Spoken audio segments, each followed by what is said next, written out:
মানিকচক পঞ্চায়েত সমিতির তরফে ৬ লক্ষ টাকা ব্যয়ে কালভার্টের উদ্বোধন হয়ে গেল জেনায়েতপুরে।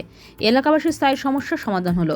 দীর্ঘদিন থেকে বাঁশের শাখার উপর নির্ভরশীল হতে হচ্ছিল এনায়েতপুরের লোকজনদের। এলাকাবাসীর দীর্ঘদিনের দাবি পূরণে এগিয়ে আসেন মানিকচক পঞ্চায়েত সমিতির মৎস্য কর্মাধ্যক্ষ নূরজাহান খাতুন।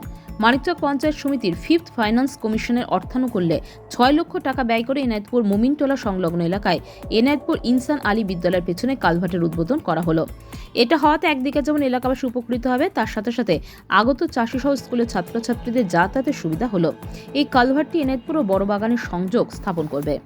রাজ্যের মুখ্যমন্ত্রীর উন্নয়নের ধারাকে অব্যাহত রেখে এবং মানিকচকের বিধায়িকা সাবিত্রী মুখার্জির অনুপ্রেরণায় প্রতিশ্রুতি মতন এলাকাবাসীর দীর্ঘদিনের দাবি পূরণ করা হলো এই কালভার্ট নির্মাণের মাধ্যমে। এখান থেকে প্রায় 1000 মানুষ যাতায়াত করে চাষবাস সহ আরও অন্যান্য কাজে। এখানে রাস্তা ছিল না, বাসের সাথে দিয়ে মানুষ রাস্তা পারাপার করতে ঝুঁকি নিয়ে এখানে আজকে কালভার্ট তৈরি করা হলো। এতে এলাকাবাসীর খুব সুবিধা হবে এবং এটা করতে পেরে আমারও খুব ভালো লাগছে। অনেকবার বিক্ষোভ হয়েছিল, অস্থায়ীভাবে সাঁকো দিয়ে রাস্তাটা তৈরি করা হয়েছিল, সেটা স্থায়ী হয়নি, এবার স্থায়ীভাবে করা হলো কালভার্ট। এলাকাবাসীর দীর্ঘদিনের দাবি ছিল, এলাকাবাসীর সুবিধার জন্য এটা নিলাম, করতে পেরে খুব ভালো লাগছে।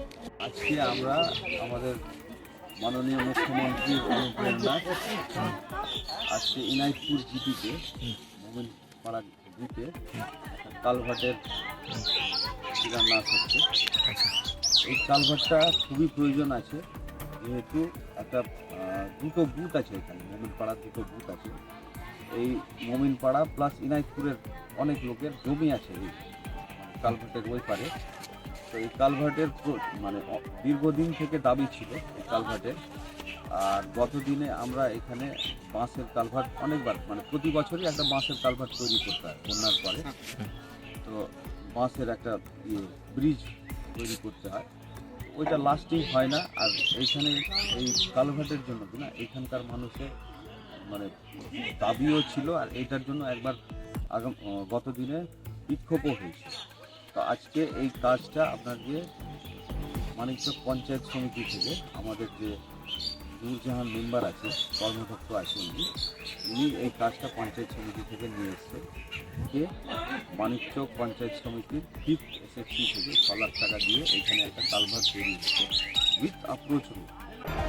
Bureau news, Bangla Times.